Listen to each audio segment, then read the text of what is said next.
ɗum ne ko woni tan baale meɗen hanono jonni fedde meɗen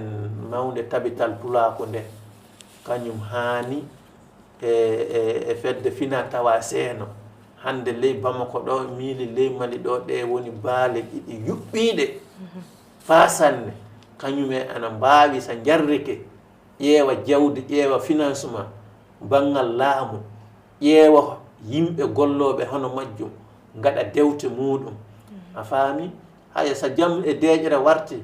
projet ngaji ana keewi kaajaɗi mbiɗa andi ambassade uji kewɗi gonɗo ana kaaja fulfulde nde fasanne fay hande eɓe lanɗo ka ɗum fu jokkodiral e gollodiral tan so ɗum waɗama en kabaru ɗemle meɗen renoto mi meeɗi haalande e fay o émission won dewtere wotere nde heɓatake fe ley Mali ɗo fay le yiita fa Danemark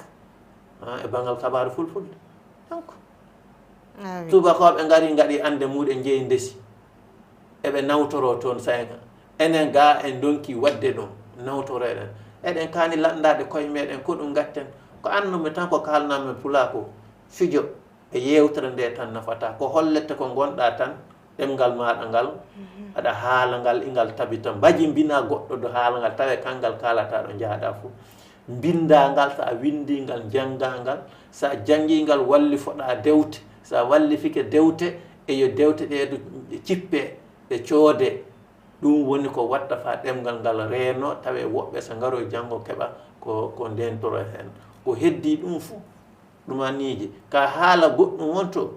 pullo sa ƴeewi a yi ƴiƴam mo hinere mo yeeso mo guite muɗum fay sa landa ka aɗa andi pullo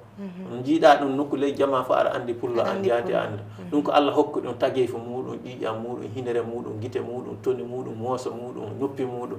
ka